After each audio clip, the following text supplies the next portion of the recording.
प्रभु यीशु मसीह के मधुर और मीठे नाम में आज दिनांक 16 अक्टूबर दिन गुरुवार को आप सब श्रोताओं का हम हार्दिक स्वागत करते हैं।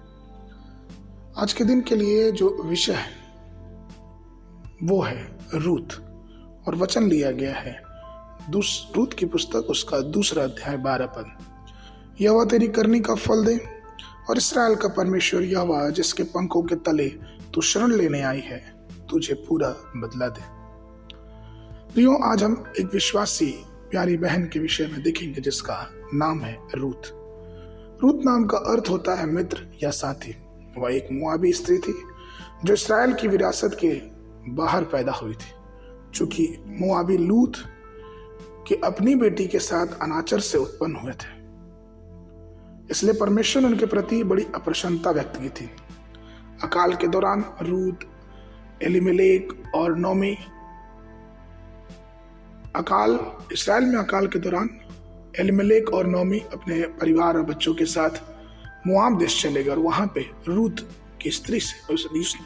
नामक स्त्री से एलीमेलेक ने अपने पुत्र की विवाह कराया।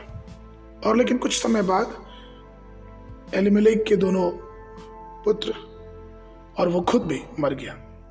नोमी वापस इस्राएल लौटने को तैयार हुई।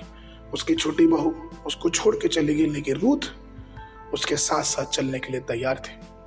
वो अब्राहम के समान परमेश्वर की बातों पर विश्वास करती, वो परमेश्वर के सामने अपने आप को रखती। और इसीलिए तो रूत की पुस्तक उसके पहले अध्याय 16 और 17 पद में रूत की जो निर्णय है वो सुनने को मिलता है।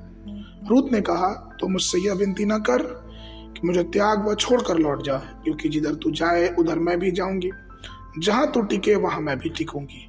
तेरे लोग मेरे लोग होंगे और तेरा परमेश्वर मेरा परमेश्वर होगा। जहां तू मरेगी वहां मैं भी मरूंगी और वहीं मुझे मिट्टी दी जाएगी। यदि मृत्यु छोड़ और किसी कारण से मैं तुझसे अलग हूं तो यहोवा मुझसे वैसे ही वरन उससे भी अधिक करे। प्रियो, यह सच है। अगर हमें भी रूत के समान बनना है तो हमें चाहिए कि हम भी परमेश्वर के पीछे चलें। जैसे रूत ने नोमी के पीछे चलते चलते इस्राएल में आके बोआज से विवाह किया और बोआज ने ओबोद को जन्म दिया और ओबोद ने इश्शे को और इश्शे ने दाऊद को, और दाऊद के वंशावली में ही हमारे प्रभु यीशु मसीह का जन्म हुआ। ये कितनी बड़ी बात है। प्रियो, विश्वासियों के रूप में हमें चाहिए कि हम रूत के समान पूरे हृदय से पूरे मन से परमेश्वर का अनुसरण करें और परमेश्वर की आशीषों के भागीदार होने वाले हो सके। आगे के मनन के लिए पद भजन संगीता उसका 63 उसका 7। क्योंकि तू मेरा सहायक बना है इसलिए मैं तेरे पंखों की छाया में जय जयकार करूंगा।